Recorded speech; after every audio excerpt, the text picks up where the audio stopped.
Hello students.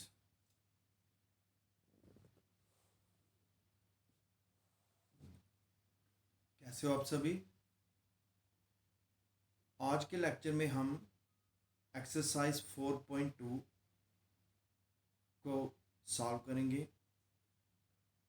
Last lecture में हमने properties of determinants को डिस्कस किया था।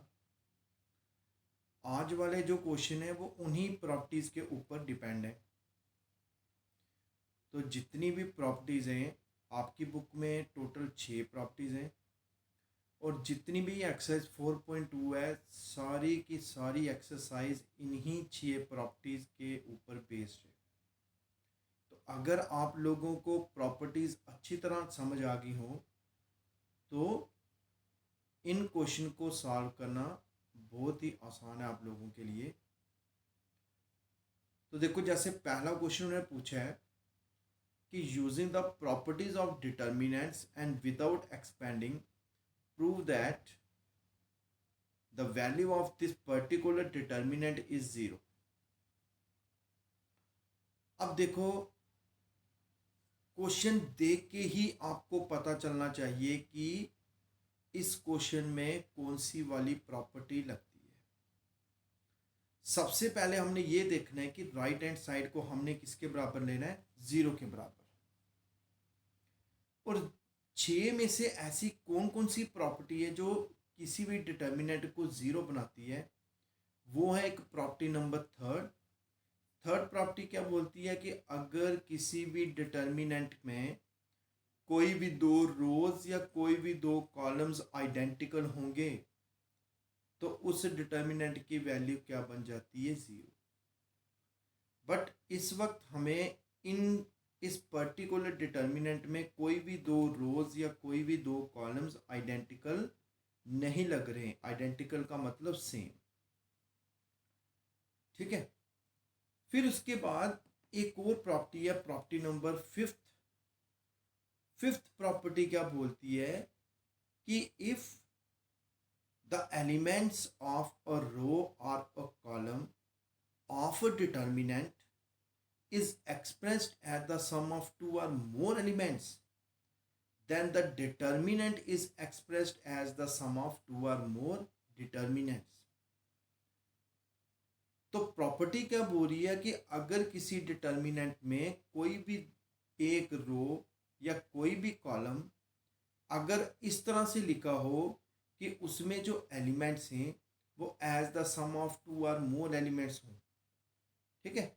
बल्कि दो या दो से ज़्यादा एलिमेंट्स का अगर सम मिल जाए किसी भी रो या किसी भी कॉलम में तो उतने ही डिटर्मिनेंट में वो कन्वर्ट हो जाता है।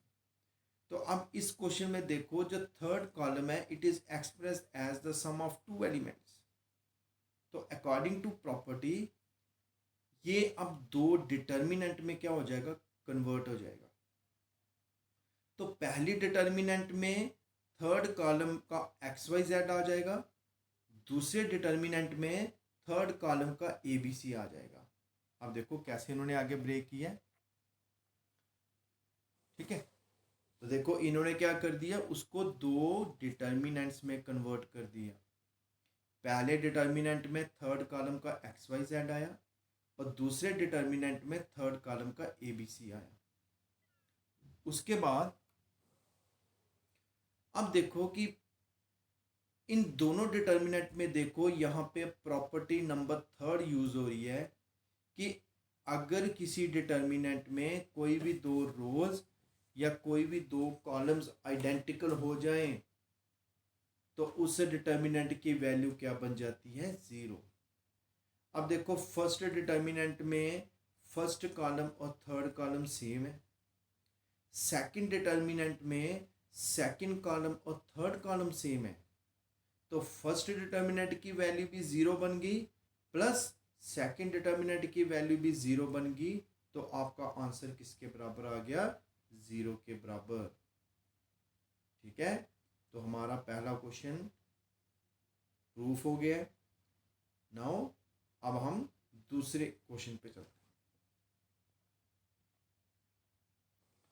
अब देखो सेकंड क्वेश्चन में same using the property of determinants and without expanding prove that the value of this determinant is equal to 0.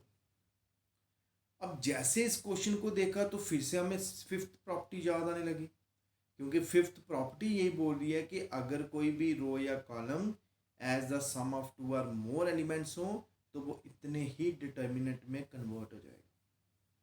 लेकिन ऊपर वाले क्वेश्चन में एक ही कॉलम था as the sum of two elements, लेकिन इस पर्टिकुलर क्वेश्चन में तीनों के तीनों column as the difference of two elements हो गया।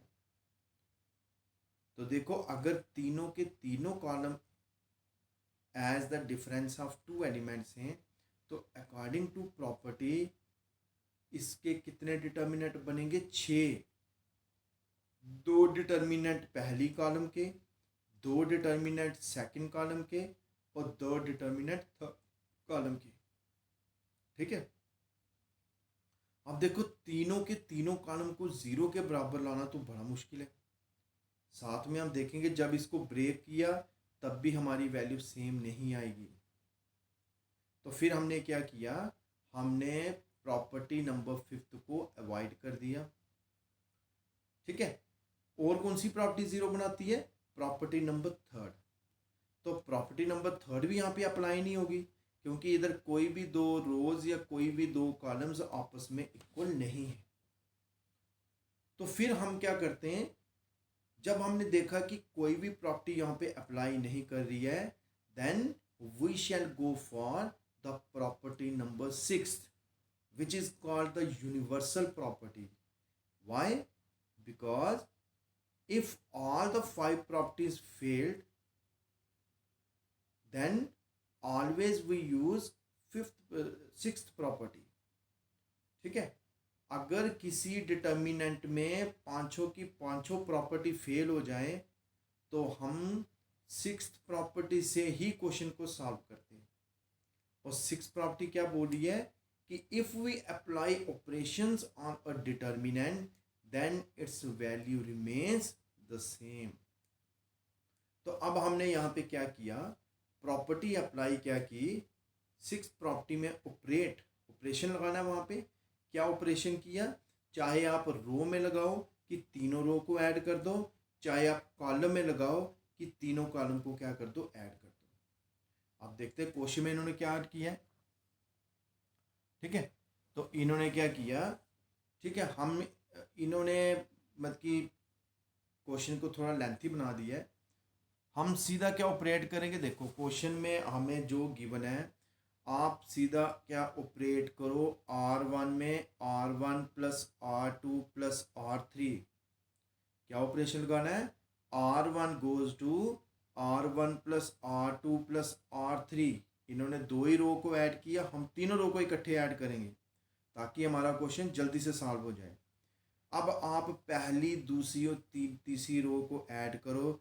देखो a प्लस का a माइनस का कैंसिल, b प्लस का b माइनस का कैंसिल, c प्लस का c माइनस का कैंसिल। तो R1 में तीनों के तीनों एलिमेंट क्या बन जाएंगे, 0। तो एक और प्रॉपर्टी है which is called all zero property.